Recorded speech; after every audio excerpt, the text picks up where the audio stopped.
Bonsoir à tous, je suis Emmanuel Escalan, directeur de la société Southern Implant. J'ai le plaisir d'accueillir le docteur Stéphane Millez, qui est chirurgien implantologiste exclusif à Paris, qui sera notre conférencier de la soirée pour la thématique de l'immédiateté sans greffe et qui va nous faire part de son expérience avec avec le système Southern et notamment les spécificités que confère le système avec ce fameux coaxis, donc un implant à rattrapage d'axe sous crestal, euh, et l'implant Max, qui est un implant spécifique pour la réhabilitation postérieure après extraction. Donc, l'objectif, bien sûr, de ce webinaire, c'est de vous présenter, alors ça, je vais m'en occuper, de la partie technique, voilà, vous expliquer un petit peu quels sont ces dispositifs, et le docteur Miez donc lui va s'occuper davantage de la partie clinique pour vous montrer effectivement les résultats obtenus avec ce type de système. Ce webinaire, bien sûr, est dans le cadre de notre organisme de formation, la SI Academy, par laquelle voilà, nous faisons la promotion ce soir d'une formation qui aura lieu cette thématique de l'immédiateté sans greffe le 13 mars dans nos locaux à Pertuis, à côté d'Aix-en-Provence, où on a la capacité de pouvoir recevoir une dizaine de personnes voilà, en comité réduit pour passer une journée complète pour vous expliquer comment fonctionnent ces systèmes et pouvoir les utiliser dans les bonnes indications. Alors, je vais vous parler quand même un petit peu de Southern pour ceux qui ne connaissent pas. Southern Implant est une société qui existe bientôt depuis 40 ans, qui a été créée par Monsieur Graham Blackburn, qui est toujours l'actuel président de l'entreprise. Cette société est basée en Afrique du Sud. Voilà, vous pouvez voir derrière en transparence la photo des locaux avec plein de panneaux solaires parce que maintenant, la majorité des implants est fabriquée avec de l'énergie solaire. Pour la petite histoire, bien sûr, ça démarre depuis quand même quelques années où euh, l'implantologie a été forcément amenée de façon fortuite aussi en Afrique du Sud par le professeur Brandmark. Et l'histoire a commencé tout simplement parce que les Sud-Africains ne pouvaient pas se fournir avec des produits européens parce qu'il y avait l'apartheid. Et donc, Graham Blackburn, qui était un spécialiste du dispositif médical implantable, il faisait des valves cardiaques. Donc voilà, a commencé la fabrication des implants dentaires, mais avec d'autres problématiques forcément, puisque c'est un grand pays, mais malheureusement qu'il n'y a pas la possibilité de jouir d'une présence de professionnels santé bucco-dentaire importante. Voilà, donc depuis des années, en fait, la société réfléchit et développe des dispositifs spécifiques pour répondre aux grandes problématiques en chirurgie orale, mais toujours avec cette philosophie qu'avait Brandmark, c'est de trouver des solutions pour tout le monde. Southern aujourd'hui propose des solutions très avancées. Alors, on va pas forcément en parler ce soir. On va se concentrer sur le coaxis, sur le max. Mais Southern, voilà, veut intervenir dans les grandes problématiques qu'on rencontre en chirurgie orale. On aura l'occasion, bien sûr, dans d'autres webinaires ou si vous avez le souhait de regarder notre chaîne YouTube où on a déjà effectivement peut-être euh, un peu discuté et même vu différents sujets comme les zygomatiques ou autres, si ça peut vous intéresser. Mais là, ce soir, on va se concentrer surtout sur le remplacement molaire après extraction et gestion de l'esthétique secteur antérieur et pas que. C'est surtout l'optimisation du volume osseux et optimisation de la gestion prothétique. Mais voilà, l'objectif, c'est pouvoir avoir la possibilité de ne pas être contraint par les restrictions anatomiques maxillaires ou mandibulaires avec ces systèmes-là. Donc la société a beaucoup d'innovations sur le plan chirurgical, mais aussi sur le plan prothétique, donc pour fournir une gamme complète de composants, que ce soit sur le plan chirurgical et prothétique, et vous donner toutes les solutions possibles pour restaurer vos patients. Southern fait partie des sociétés qui ont le plus publié sur l'efficacité de leur système à long terme. Donc ça, vous retrouverez aussi un bon nombre d'études, toujours pareil sur le coaxis, sur le max, qui sont en accès libre sur notre site internet. Donc je vous invite à consulter les documents. Pour vous parler plus rapidement et rentrer dans le vif du sujet de l'implant coaxis, voilà, vous le comprenez, c'est un implant avec ce qu'on appelle avec un rattrapage d'axe sous crestal. Donc, où on a effectivement la plateforme prothétique qui est angulé par rapport à l'axe longitudinal de l'implant. Donc là, sur un implant à connexion interne, on aura du 12 degrés uniquement. Et pour des plateformes à connexion hexagonale externe, forcément, c'est notre type de conception prothétique, on a la possibilité d'avoir des angulations plus importantes qui sont à 24 ou 36 degrés. Donc voilà, vous voyez que le champ des possibles est quand même assez important. Bon, l'avantage, c'est forcément de pouvoir avoir des composants prothétiques standards vissés à 35 newtons et forcément bénéficier de l'os natif du patient. Voilà, donc ça existe en pleine connexion. Ça, je vais venir dans l'autre slide. Voilà, maintenant, vous voyez que effectivement, l'implant coaxis c'est pas un implant à proprement parler, c'est un concept. Donc le concept de rattrapage d'axe mais qui existe sur plein de types de connexions, des connexions coniques, des connexions hexagonales, internes, externes. Bon, voilà, c'est en fonction du choix et de vos préférences de type de connexion, on pourra effectivement vous apporter cette solution pour utiliser le concept du coaxis. Comme vous le voyez, voilà, sur ces schémas qui sont des analyses en éléments finis, on voit qu'effectivement, les contraintes sur le coaxis sont beaucoup moins importantes comparativement à un implant droit, voilà, où on va avoir moins de stress sur la connexion avec un implant coaxis comparativement à un implant droit où on aurait un rattrapage d'axe, même si ça marche très bien. Voilà, ce qu'il faut retenir, c'est surtout que on a une réduction des contraintes sur la vis de 41% comparativement à un implant droit. Et là, on voit sur le schéma que, ben, effectivement, on peut s'astreindre des contraintes anatomiques avec les implants coaxiaux. Et d'ailleurs, on commence à avoir un implant max sur la partie postérieure. Donc, les implants max, ce sont des implants qui se mettent après extraction uniquement. Ça ne se met jamais sur le site cicatrisé parce que c'est des implants de large diamètre, voilà, qui vont venir combler l'alvéole et offrir un profil d'émergence satisfaisant pour une molaire. Bon, voilà, il y a un protocole de forage spécifique pour l'installation. Donc, ça existe en plusieurs diamètres, diamètre 6, 7, 8 et 9, avec trois longueurs, 7, 9 et 11, voilà, qui va correspondre quand même à la majorité des alvéoles que vous pouvez rencontrer. Voilà. Je vais avancer, bien sûr. Nos implants sont munis d'une état de surface hybride. Voilà, c'est l'état de surface hybride, c'est présent chez Southern Implant depuis plus de 12 ans. Où effectivement, il y a un changement de rugosité entre les 3 premiers millimètres et les 2 tiers inférieurs de l'implant qui vont avoir une rugosité plus importante pour avoir et augmenter la stabilité primaire de l'implant. L'état de surface est inchangé chez Southern depuis 25 ans.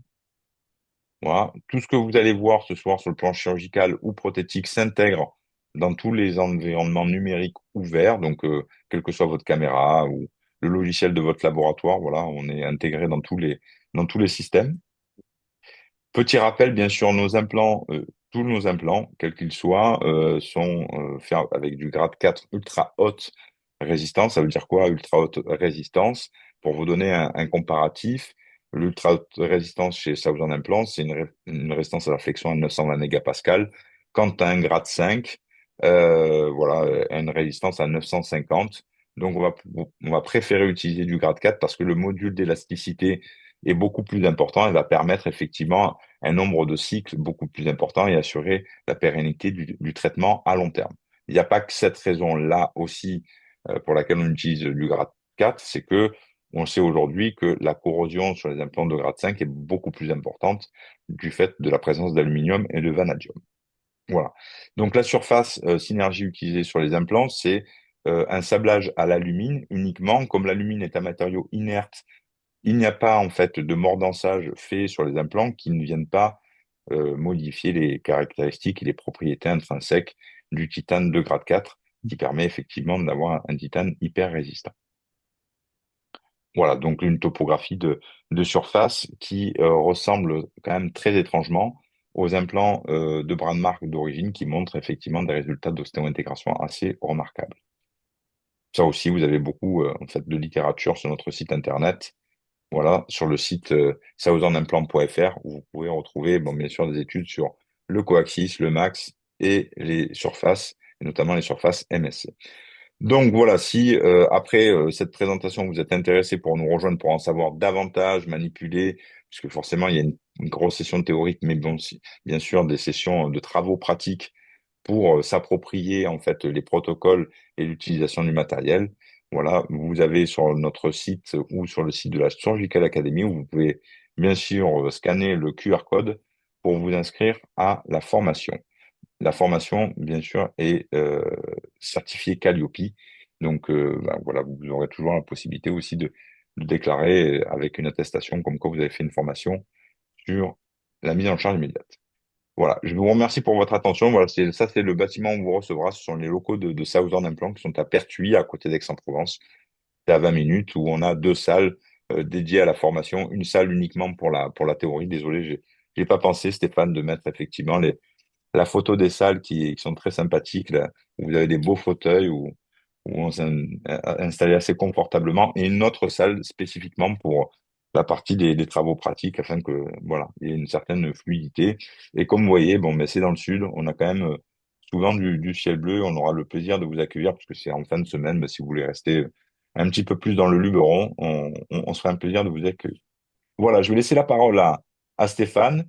Avant cela, vous avez juste, pour vous rappeler, vous avez la possibilité de poser vos questions. Vous avez un petit onglet Q et R, donc qui est questions-réponses.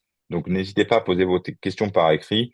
S'il y en a pendant la conférence Docteur Mies, je n'hésiterai pas en fait à le couper. Ça le permettra de reprendre un peu son souffle et voilà, d'animer un petit peu le débat. C'est ce qu'on souhaite, que ça soit un maximum interactif. Stéphane, je te laisse la main pour terminer la présentation de ce soir. Merci Emmanuel.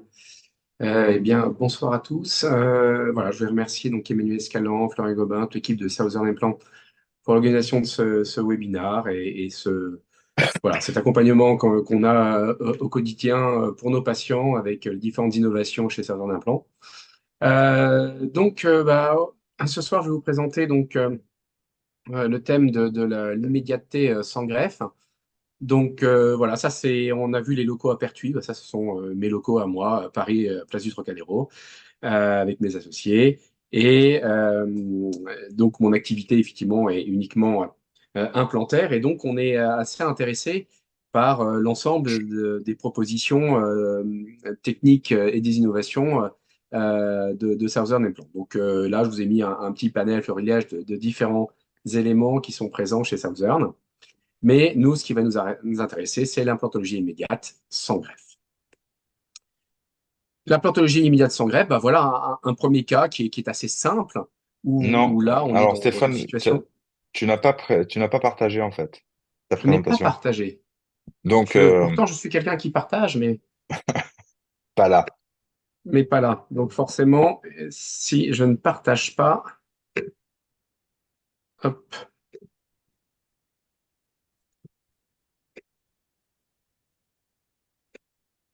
hop, est-ce que c'est un peu plus partagé?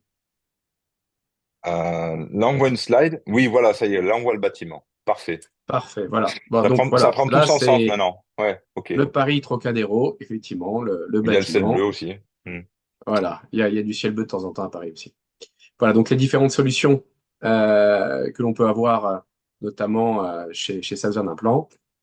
Ce soir, on va plus parler d'implantologie immédiate sans greffe, comment faire pour pouvoir éviter les greffes. Donc là, l'implantologie immédiate, c'est effectivement de pouvoir extraire les dents, poser les implants dans une même séance et idéalement restaurer esthétiquement lors d'une même intervention. Et assez régulièrement, on a des volumes osseux, comme c'est le cas ici chez ce patient que j'ai opéré il y a plus de 5 ans, et chez qui on a fait une mise en charge, une esthétique immédiate mandibulaire, donc problème paro important. Ici, la mise en place d'un plan Provata. Donc, on voit là, les surfaces MSC dont parlait Emmanuel, qu'on utilise nous systématiquement. Donc, surface hybride rugueuse dans la partie apicale et un peu plus lisse dans les parties cervicales. Donc, mise en place d'un guide chirurgical et la pose donc de 6 implants avec un bridge provisoire immédiat, vissé le jour même. Donc ça, c'est l'immédiateté assez classique que l'on fait au cabinet, vraiment régulièrement. Donc des implants Provata simples, donc c'est pas les implants Coaxis ou les implants Promax ici, mais là, on a de l'os. C'est un patient que j'ai revu à 5 ans avec le bridge en place, et on a fait par contre là plutôt les greffes sinusiennes et d'autres implants au maxillaire. Et malheureusement, bloc 13 à 23 va partir aussi, et on va rajouter 2 implants pour pouvoir faire un bridge provisoire immédiat chez ce patient. D'autres systèmes assez classiques aussi quand on a de l'os, une cas très quotidien, c'est le cas du massif central qui est fissuré, pour lequel on va extraire et poser l'implant. Donc là, dans ces cas-là, on est content quand il y a de l'os au-delà de l'apex et surtout quand on peut placer l'implant dans l'émergence du cingulum, ce qui est le cas ici. Donc ça, c'est un cas très classique. Extraction, pose de l'implant en laissant ce gap effectivement devant pour pouvoir combler en collant l'implant à la table osseuse palatine de manière à pouvoir visser la restauration provisoire, comme on le voit ici, et adjonction d'un tissu conjonctif enfoui avec la radio de contrôle post-opératoire. Et à 12 mois, on voit l'intégration esthétique de la céramique faite par le docteur Savard, qui est vraiment magnifique avec une gencive. Donc ça, c'est le cas idéal, et l'immédiateté se prête quand même dans beaucoup de situations très favorables. Mais c'est pas toujours forcément le cas. Notamment, on voit ça dans cette étude, une étude faite sur des cone beams où l'on va simuler la pose des implants selon l'anatomie et savoir dans quel cas, dans combien de cas il est favorable de réaliser une couronne transvissée avec une émergence singulaire. Eh bien, dans cette étude, euh, il y a un logiciel de planification des TX Studio qui est utilisé et que l'on va positionner selon l'axe de la crête osseuse. Et trois positions sont possibles, soit palatine, donc celle qui nous intéresse, soit incisale, soit plutôt vestibulaire, selon l'anatomie de l'os. Eh bien, dans cette étude, ils vont répertorier que dans 58% des cas, l'émergence de l'implant va pas se retrouver en position palatine, donc pas forcément favorable à une prothèse vissée. Qu'est-ce qui se passe quand on veut essayer d'un peu trop pousser la prothèse vissée? Ben, on se retrouve à avoir une faiblesse au niveau de la céramique et donc un rebord incisif fin, possibilité malheureusement d'avoir ce chipping comme on a sur cette photo. Donc réaliser une couronne unitaire vissée quand l'axe osseux n'est pas favorable, est-ce possible? Bah, oui, c'est possible tout d'abord au niveau prothétique. Et c'est les piliers que l'on connaît, les piliers ASC, à rattrapage d'axe. Ces piliers ont pour principe de permettre, quand on a un implant qui n'émerge pas dans l'axe palatin, de pouvoir attraper jusqu'à 25 degrés. Euh, le principe, ça fonctionne sur un système d'engrenage avec un tournevis hexalobulaire et une vis hexalobulaire qui va nous permettre, même avec une angulation, de pouvoir serrer cette vis. Attention, tous les tournevis hexalobulaires ne sont pas les mêmes. C'est un article qu'on a publié avec Mathilde Morel au mois de juillet dans le numéro de l'Info Dentaire, où on a répertorié un petit peu les grands systèmes et les piliers ASC. Et vous voyez que selon les systèmes, eh bien, ce n'est pas du tout le même tournevis. Attention, tous ces tournevis ne sont pas interchangeables. Comme chaque système peut avoir son tournevis, eh bien, le système hexalobulaire également n'est pas interchangeable d'un système à l'autre. Donc, c'est important de le savoir. C'est important aussi de savoir, quand on fait une prothèse unitaire vissée, si on a un système de rattrapage d'axe. Parce que si jamais un autre praticien doit réintervenir, il va se dire, ah, c'est un implant de tel système, je vais prendre le tournevis droit, et là, on risque d'abîmer la vis. Donc attention, c'est des choses aussi qui peut être piégeux plus tard. Chaque système de pilier ASC a sa caractéristique, qui est résumée de ce tableau. Bon, je vous invite à lire éventuellement l'article. Je ne sais pas s'il est d'ailleurs en libre accès ou pas. Et chaque système a des caractéristiques, notamment chez Southern. C'est un pilier que l'on ne recommande pas pour une angulation supérieure à 20 degrés. Et il est possible de pouvoir torquer jusqu'à 35 newtons-centimètres sur ces piliers, si je ne dis pas de bêtises, parce que le système de tournevis hexalobulaire est cranté et a un meilleur grip que sur d'autres, et s'abîme moins d'ailleurs. Donc voilà un petit peu ce système à pilier de rattrapage d'axe, où l'on voit effectivement un puits beaucoup plus important et surtout cette fenêtre ici qui est ouverte en palatin pour permettre justement l'orientation du tournevis. Le problème, c'est que dans certains systèmes, effectivement, pour pouvoir mettre cette vis, eh bien, il y a une petite loge qui va nous permettre d'insérer la vis et la mettre en place. Dans d'autres systèmes, ce système ne permet pas toujours à la vis de ressortir, c'est quelquefois un handicap. Mais ça veut dire que là, il y a une petite zone de faiblesse. Et ici, ça peut être un problème, soit au niveau esthétique, en termes de gestion de l'épaisseur, sont en termes de fragilité mécanique. Donc forcément, ça peut être une faiblesse de ce pilier. L'autre élément, c'est qu'il y a pas mal d'études qui étudient en fait le risque de dévissage sur ces piliers. En fait, il s'avère que plus on a un rattrapage d'axe important, plus le risque de dévissage est augmenté. Et plus surtout, on a une perte de grippe, on a une perte de serrage avec l'augmentation du degré de rattrapage. Donc, quand on va visser avec une force de 30 Newton-centimètres, c'est pas forcément le couple de serrage qui est appliqué à la tête de la vis. Voilà ce qui se passe quand on veut malheureusement augmenter le couple de serrage avec une angulation à 25 degrés. Eh bien, on voit que malheureusement, il y a un matage des pores de la vis et aussi le tournevis s'abîme. Donc, prudence quand même quand on a une grande angulation. Attention de ne pas serrer trop fort, il faut bien respecter les recommandations du fabricant. La problématique aussi de ces piliers, c'est que forcément, comme on a un rattrapage d'axe, on va avoir un pilier qui peut être beaucoup plus large pour pouvoir permettre l'angulation par rapport à un pilier droit. Ça, c'est bien répertorié dans de nombreuses études. Ça peut être un problème esthétique dans certaines zones qui peuvent être visibles, mais quand on a aussi un puits plus large, ça veut dire que la partie palatine de la céramique peut être plus fine. Et c'est un risque de fracture de céramique quand c'est en deçà de 0,09 mm. Et c'est pour ça que là, pour pouvoir récupérer ces axes, si ce n'est pas au niveau prothétique, eh ben ça peut être au niveau implantaire, et c'est la solution Coaxis que je vous présente. Le cas notamment de ce patient qui a une fracture au niveau d'une incisive latérale et pour lequel, ici, la mise en place d'un implant droit, on voit bien la fracture ici, risque de taper dans la corticale vestibulaire. Pour ceux qui connaissent l'implantation immédiate, on sait que là, c'est très difficile d'aller taper ici. On va forcément se retrouver dans un axe où le foret va partir vers la zone de moindre contrainte et donc se retrouver à avoir un axe qui va être beaucoup plus vestibulaire. Le risque que l'on a si on veut forcer cette corticale, c'est qu'on se retrouve à tout simplement sortir du couloir osseux. Et là, bah, c'est la catastrophe parce que on peut malheureusement passer à travers la gencive. Et là, ça veut dire soulever un lambeau et refaire une greffe. Et là, on n'est plus du tout dans l'immédiateté sans greffe. L'intérêt de cet implant coaxis, on le voit avec son porte-implant, c'est que on a l'axe chirurgical et on a l'axe prothétique ici, qui a une différence de 12 degrés. On peut poser l'implant dans cette simulation dans l'axe osseux, mais avoir une émergence qui sort dans le cingulum. C'est ce qu'on va utiliser comme implant pour cette patiente. Ici, on voit donc la racine qui est fracturée, que l'on va pouvoir séparer et que l'on va extraire en deux parties.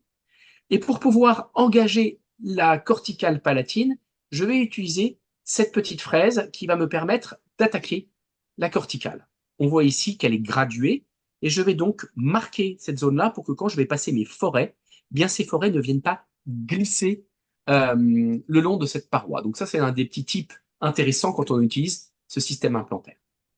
Les utilisateurs de système coaxis savent que quand on veut poser un implant unitaire, eh bien, ce n'est pas forcément très intuitif, mais il faut être dans l'axe du rebord incisif. Et pourtant, on veut que l'émergence prothétique se trouve au niveau palatin. Donc, on a tendance à vouloir peut-être trop surcorriger, mais attention, en faisant ça, on risque de passer dans la concavité et de sortir en vestibulaire. Donc, attention, ce n'est pas toujours très intuitif, mais il faut rester dans cet axe-là. Voici la mise en place du foret droit et l'on voit que l'on est totalement en dehors de cette courbure prothétique. On est très vestibulé. Mais un élément très intéressant, c'est cette petite pièce qui est en fait un indicateur de direction à 12 degrés. Et quand je positionne cet indicateur de direction, on voit que je suis vraiment en arrière du rebord incisif et dans un couloir qui correspond au cingulum. Attention, cette dent n'est pas très épaisse, donc il ne faut pas trop que je surcorrige pour pas me trouver trop en palatin. Voici un implant si on pose un implant droit. Voilà l'axe qu'on a quand on pose un implant coaxis. Ici, c'est coaxis, ici, c'est pas coaxis. Cet implant, vous le voyez, il est aussi à surface hybride. On voit ce porte-implant avec des indicateurs de profondeur. Cette partie-là qui est indicateur de positionnement vestibulaire, parce que forcément de l'autre côté, eh bien, on a l'émergence de la vis. Donc, il faut que cette partie-là soit en vestibulaire pour que cette partie-là soit en palatin. Voici le vissage progressif. Là, on a la marque des 5 millimètres que l'on aime bien avoir entre le niveau gingival et le rebord implantaire, entre 4 et 5 millimètres. Et on voit quand j'ai vissé l'implant, l'émergence de la vis qui va me permettre donc de dévisser. Moi, je vous recommande toujours, quand vous dévissez, toujours peut-être de prendre un système qui nous permet de bloquer le porte-implant pour que quand vous dévissez, parce que c'est toujours bien serré sur les implants coaxis, d'éviter bien sûr un dévissage. Voilà la position de l'implant. Comme sur le premier cas que je vous ai montré avec un implant droit, eh bien, on a toujours ce gap. L'implant est collé à la paroi interne et ce gap qui va nous permettre de combler avec du biomatériel. Et ici, la dent provisoire qui est réalisée dans un axe qui rentre bien dans le cingulum. C'est une couronne transvissée que l'on va pouvoir positionner et avec la radio post-opératoire. C'est une patiente donc qu'on revoit, la prothèse a été faite également par Dr Savard chez cette patiente et que je revois donc 1 an après la pose de la céramique avec une intégration parfaite et l'on voit ici la zone du vissage qui est totalement dans le couloir prothétique. Voici donc ce principe de l'implant coaxis dont la première publication date de 2008. Donc il y a quand même pas mal d'années de recul sur cet implant, donc 18 ans de recul quasiment. Et effectivement, on voit bien sur ce schéma que le pas de vis est un petit peu angulé.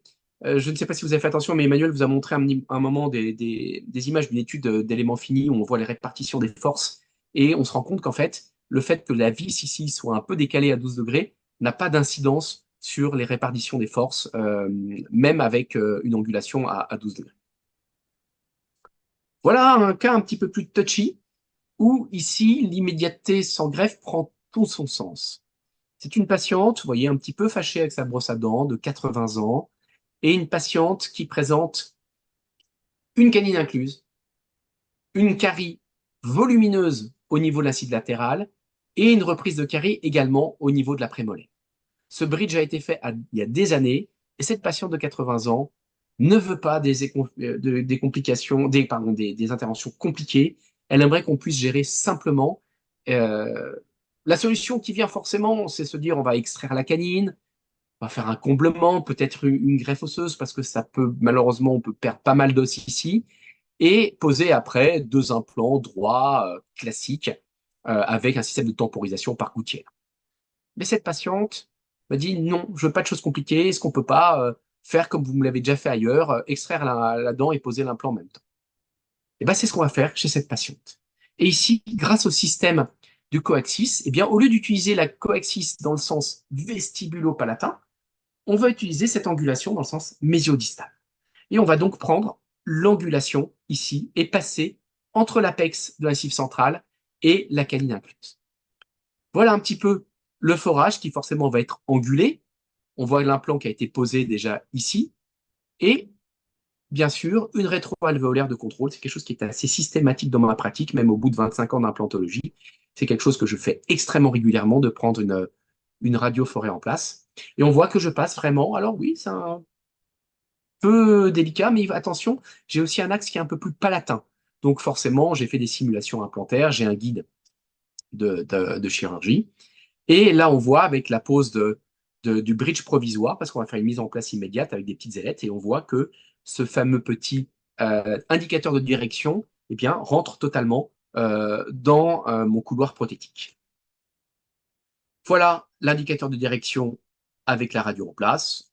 On est à distance de la cive centrale, on est à distance de la canine, et je vais donc pouvoir poser euh, l'implant. Et là, j'ai pris des porte-implants droits, ce pas des porte-implants Southern, mais qui nous permettent de voir que l'on est vraiment dans le couloir prothétique grâce à l'implant coaxis. On a pu récupérer l'angulation. Le bridge provisoire en place et le contrôle d'ostéo-intégration où on voit effectivement l'implant qui passe un peu au chausse-pied, mais attention, comme je vous dis, on est plutôt plus en palatin vu que je suis allé chercher mon ancrage en palatin par rapport à la cive centrale et à la canine. Là, c'est donc un contrôle à 1 an et la prothèse a été faite par Hélène Rioux, une de mes correspondantes qui a pris sa retraite en décembre 2025 et que j'embrasse très fort. Voilà ici les émergences des vis. Effectivement, un bombet peut-être un petit peu plus importante pour éviter d'avoir une épaisseur de céramique trop faible à ce niveau-là. C'est une patiente donc que j'ai revue à 3 ans ici, où tout va bien, hein. Je n'ai pas transfixé la canine ici, bien sûr. Tout va très bien, j'ai pas de perte osseuse. J'ai posé d'autres implants, vous voyez, un implant Pro Max un peu plus important, mais on a d'autres choses à faire chez cette patiente. L'histoire continue un peu chez elle. J'ai déposé cet implant-là, on a gardé le bridge en cantilever sans forcément reposer d'implant chez cette patiente. Voilà un petit peu ce que nous permet de faire des choses assez sympas cet implant coatis. Mais on a d'autres situations, comme cette situation de incisive latérale à incisive latérale, où on a un bridge qui s'est fracturé, où on a effectivement des angulations qui ne nous permettent pas toujours de poser des implants droits. Pour l'incisive centrale, oui. Pour les incisives latérales, non. Et ici, on va mixer un plan droit et un plan coaxis. On a notre guide de chirurgie, qui est notre guide chirurgie bridge provisoire, qui nous permet de visualiser les axes. Et je vais donc pouvoir poser ces implants coaxis au niveau des incisives latérales et l'implant droit qui, lui, par contre, vous voyez, a un axe beaucoup plus palatin. Ça, ce sont les porte-implants qui sont dans l'axe osseux. Mais quand je mets mes piliers qui vont me permettre de connecter le bridge provisoire, on voit que finalement, ils sont tous assez parallèles. Grâce aux implants coaxis là et là, j'ai des axes parallèles à l'implant droit. Voilà les piliers dans mon bridge provisoire qui s'intègre parfaitement au couloir prothétique. Et je vais donc pouvoir connecter ce bridge provisoire. On met des piliers multi-unit MCM qui va nous permettre donc de pouvoir visser ce bridge provisoire. Je revois la patiente en contrôle d'ostéo-intégration. Je l'ai revue il n'y a pas très longtemps. Et voilà la cicatrisation chez cette patiente qui, voilà, vous voyez, a toujours un peu de mal à brosser, on voit dans cette zone-là, également ici. Mais ça s'est bien intégré. Quand je dévisse le bridge provisoire, voilà, on a une belle épaisseur de gencive ici, là également. Donc, on est dans une situation où on peut quand même se dire que on a un résultat tout à fait correct et on a pu rattraper l'axe et se faciliter la vie sans avoir à faire des greffes. Une autre situation qui d'ailleurs fait partie de l'étude de 2008 et on utilise ces implants angulés pour aller chercher les zones des foramen mentonniers et éviter de mettre des implants droits avec des piliers angulés. Dans les études que je vais montrer plus tard, notamment le 13 mars, on va un peu plus parler des différences entre un plan droit, pilier angulé, versus un plan angulé, pilier droit. On voit qu'au niveau mécanique, c'est beaucoup plus stable. Et c'est la situation qu'on va utiliser chez ce patient.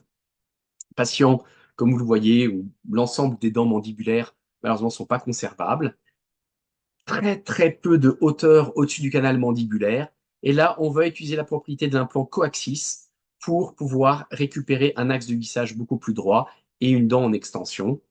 Ici, on va utiliser un petit implant Promax qui glisse juste ce qu'il faut au-dessus du nerf avec, effectivement, on n'a pas de 2 mm de marge de sécurité, on a un peu moins, mais ça va nous permettre d'avoir cet implant en plus et un implant assez large qui nous rend bien service dans cette situation-là.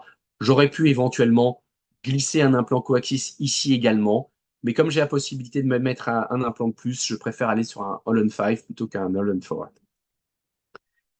J'ai gardé donc dedans pour pouvoir clipper le guide chirurgical. Et ici, on voit que le guide chirurgical donc, est évasé en distal vers la molaire pour permettre l'angulation du forage. Comme je vous ai dit, pour les secteurs antérieurs, on va anguler pour être au niveau du rebord incisif.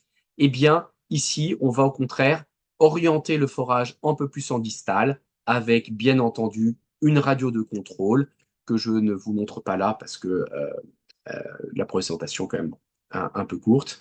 Mais bien sûr, on vérifie qu'on est à distance, même si ici, on n'a pas trop fait de lambeaux. Donc, on est sur une situation un peu flapless. Donc, il faut contrôler par une radio pour être sûr qu'on soit à distance.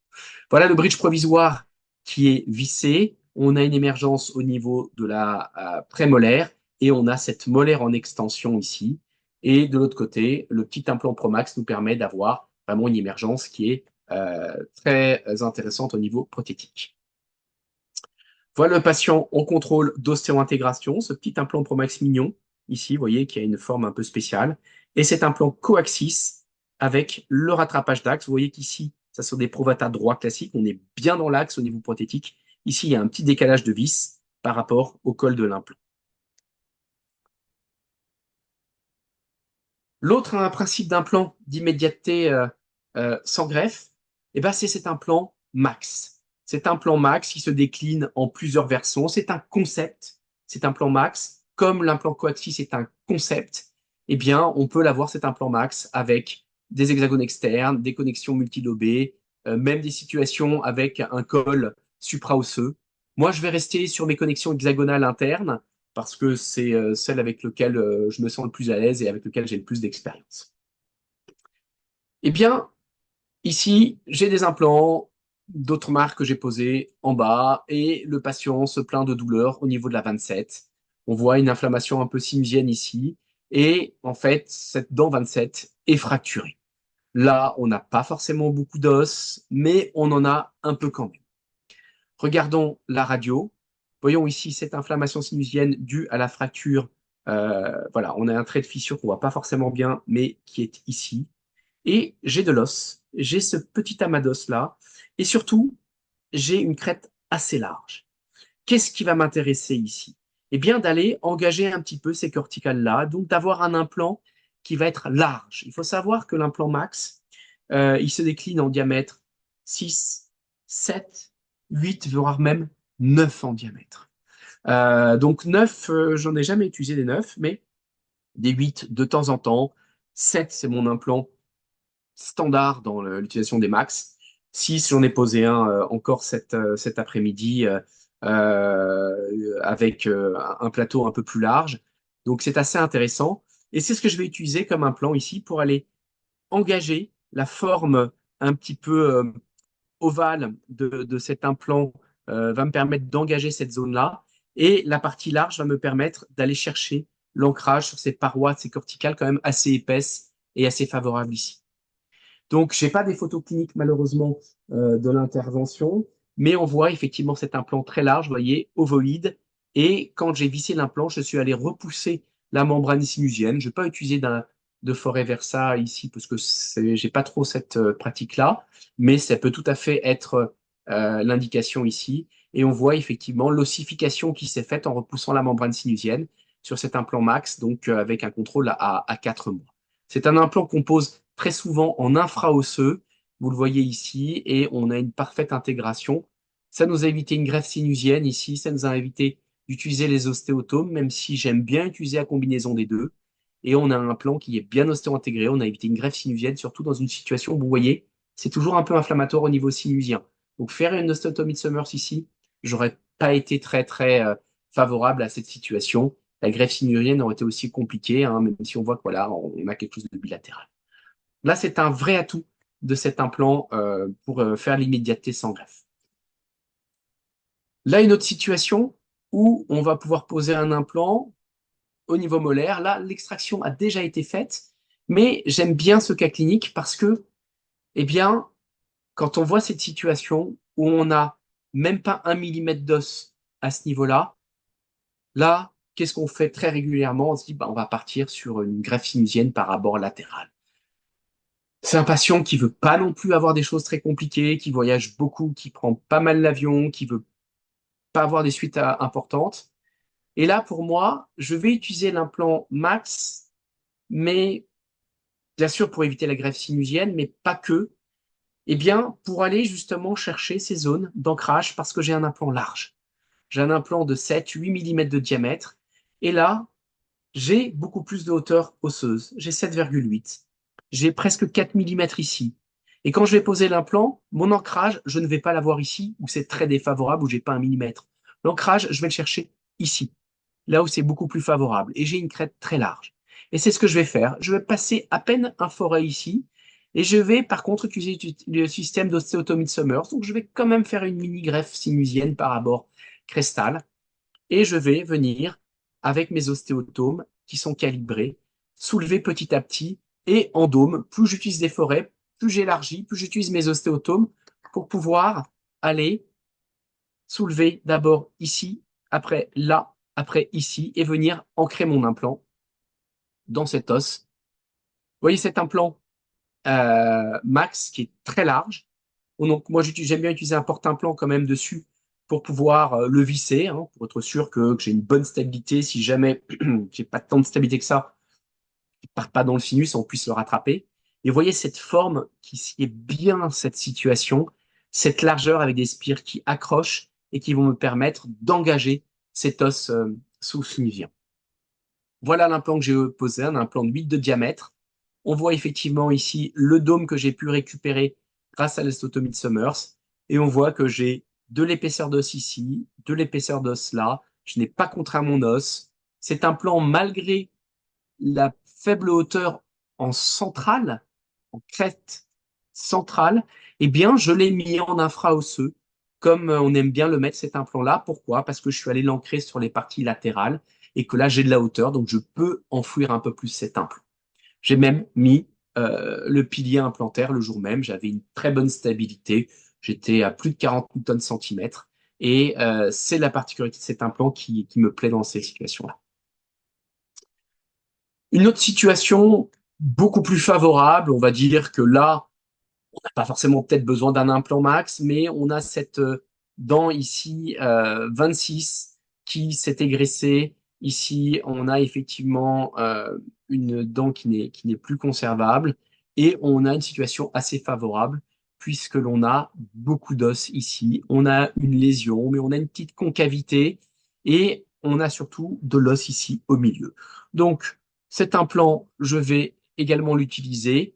Alors, j'aurais pu prendre un implant un peu plus large euh, pour aller chercher cet ancrage-là. C'est un patient qui ouvrait pas énormément la bouche, donc j'étais un peu limité par la hauteur euh, de d'intervention. C'est pour ça que j'ai pas mis un implant très long, et c'est pour ça aussi que l'implant, vous voyez, il est un petit peu angulé pour que le praticien qui fait la prothèse, eh bien, puisse passer les tournevis un peu plus en mésial. Voilà, cette ouverture buccale m'a un peu contraint à mettre des implants pas forcément très longs. J'ai bizarrement eu moins ce problème pour les implants mandibulaires que j'ai posés pour pouvoir réhabiliter également la partie mandibulaire. Et vous voyez, j'avais pas spécialement d'immédiateté, pas spécialement de contraintes, mais j'ai posé aussi des max dans les secteurs mandibulaires parce que voilà, je vais avoir une connexion prothétique plus large qui m'intéresse ici. Donc voilà un petit peu ce profil d'implant max, comme vous voyez, en 7, en 8, en 9 pour des connexions larges. Il existe en 6 de diamètre, mais il a une connexion plus classique, comme les implants de 4 et de 5 pour les Provata. Donc, si on veut avoir une connexion large et la forme du max, voilà, on va être plutôt sur des plateformes de 7, 8 ou 9 en termes de largeur d'implant. On est plus sur des plateformes de 5-7 sur la partie prothétique. C'est un implant donc avec vraiment pas mal d'années de recul et de résultats cliniques et qui me rend bien service dans ces secteurs-là. Voilà, c'est ces systèmes-là que je vous propose de découvrir avec plus de cas cliniques, un peu plus de littérature, le 13 mars, sur cette formation dont vous a parlé Emmanuel. Donc, nous rejoindre dans le Luberon à Pertuis. Et on va pouvoir surtout procéder après à des travaux pratiques. La mise en œuvre de ces implants nécessite quand même d'avoir voilà, un petit peu d'expérience en implantologie. Il y a certains types et certaines techniques qu'il faut qu'on vous montre, qu'on puisse aborder ensemble. C'est le principe de cette journée avec beaucoup plus de cas cliniques, de cas complets où on va adapter et le système coaxis et le système max chez les mêmes patients. Donc voilà, c'est un petit peu une mise en bouche ce soir de cette journée du 13 mars. Et je vous invite donc à venir nombreux. Je crois je ne sais pas combien il y a de places, mais On c'est reste sur une dizaine de places pour voilà, conserver la qualité de l'échange.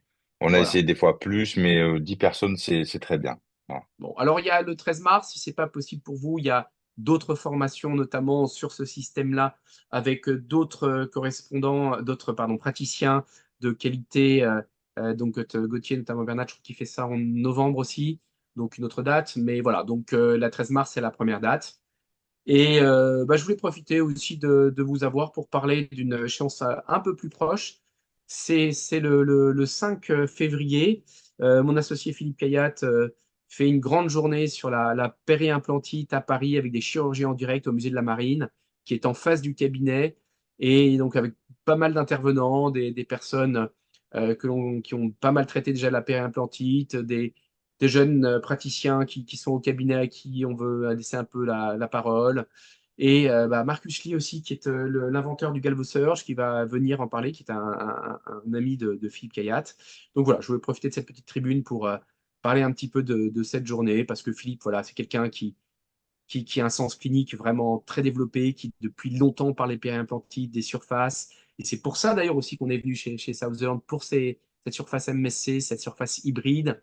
Et voilà, c'est une journée intéressante avec des chirurgiens en direct, pas mal de conférenciers qui vont faire des petites présentations sur des points très précis sur la périimplantite. Voilà, écoutez, je vous remercie de votre attention et hâte de vous retrouver pour ceux qui peuvent participer le 13 mars.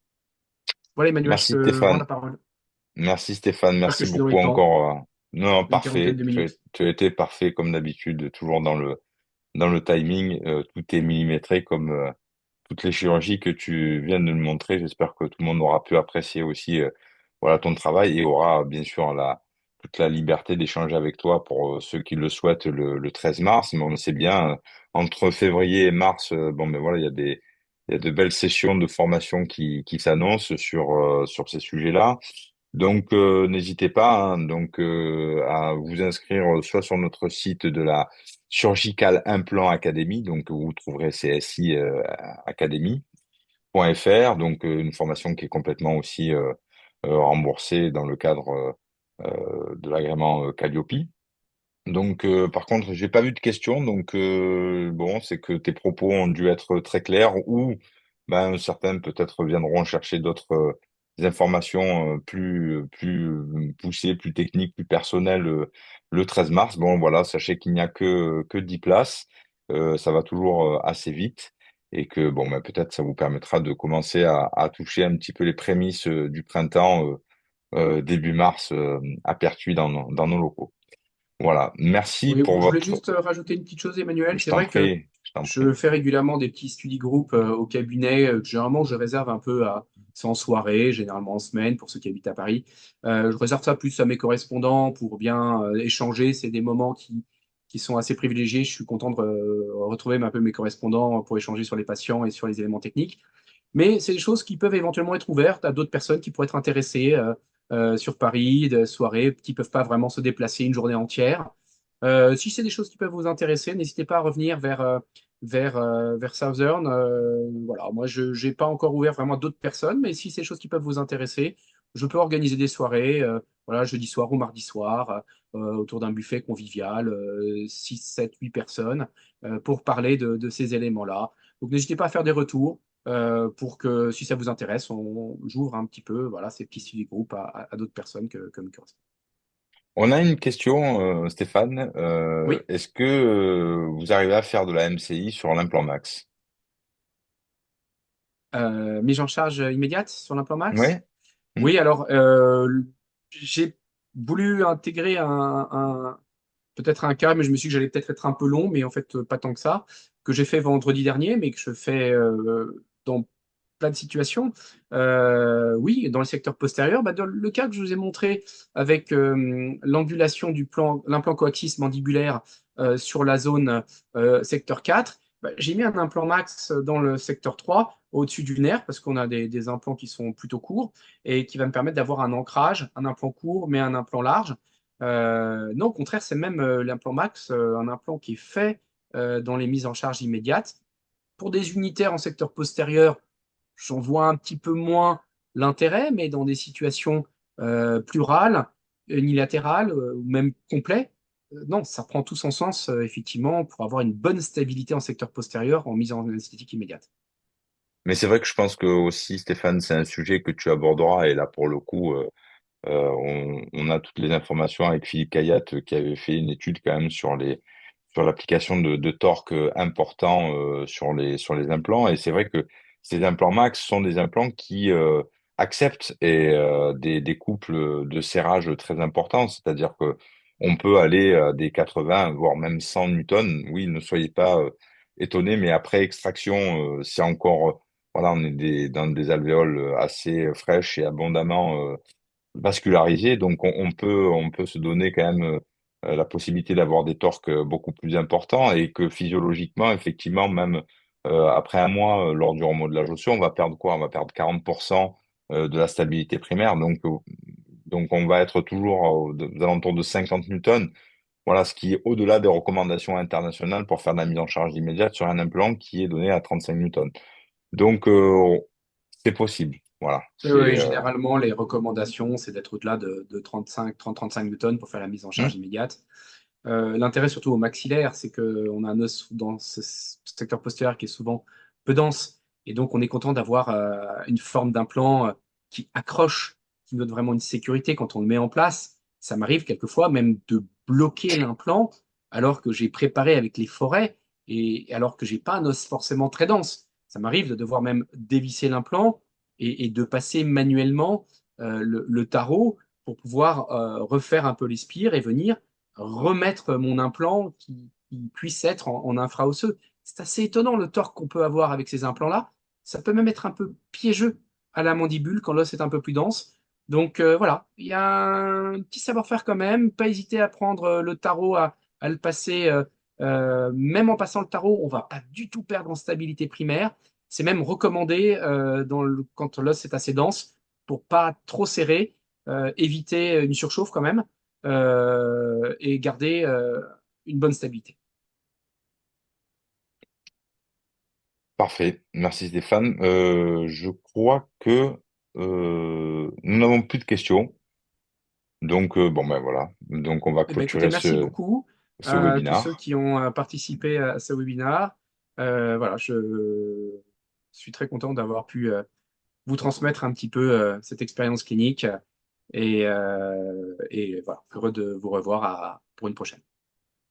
À très bientôt. Merci beaucoup et une excellente soirée. Bonne À soirée. bientôt. Bye.